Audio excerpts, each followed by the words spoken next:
In today's video, I'm going to teach you how to add a table in Microsoft Loop, a quick and efficient way to organize information for better productivity. Whether you're new to Microsoft Loop or looking to enhance your skills, this tutorial will guide you through adding a table in just a few steps. Let's get started. First, you'll want to open up your preferred web browser and search for Microsoft Loop. Microsoft Loop is a powerful tool that combines the capabilities of Office and cloud apps into a single workspace, making it an ideal platform for collaborative tasks and structured content. Once you've searched for Microsoft Loop, navigate to their official site. If you already have a Microsoft account, you'll need to sign in. In case you don't have an account yet, you'll want to create one to access all the features Microsoft Loop has to offer. Once you're logged in, you'll find yourself in your main workspace. This is where you can start to see just how versatile and handy Microsoft Loop can be. Now, let's focus on adding a table to one of your pages or sections. You need to hover your mouse over the area where you'd like your new table to appear. This could be any spot on your canvas where you think a structured grid would help keep your information tidy and easily accessible.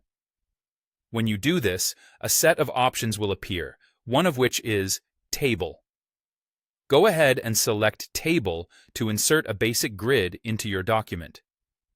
Now that your table is set up, you might want to customize it to fit your needs. One of the great features of Microsoft Loop is the ease with which you can modify your tables. To enhance or adjust your table, simply hover over it, and you'll see a plus button appear. This is your key to adding more rows or columns.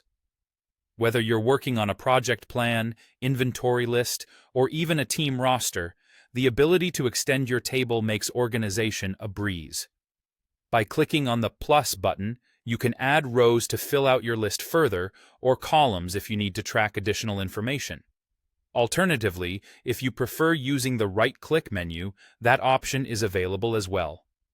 By right-clicking on the table, you can directly choose Insert Row or Insert Column to make similar adjustments. This flexibility ensures that you can manage your data in the format that suits your workflow best. And there you have it. By following these steps, you've successfully added and customized a table in Microsoft Loop. Remember, tables are excellent for organizing data, making collaboration seamless, and enhancing your overall productivity. I hope this tutorial has been helpful and that you feel confident using tables in Microsoft Loop to improve your work. Thanks for watching, and be sure to check out our other videos to learn more tips and tricks for working with Microsoft Loop and other productivity tools.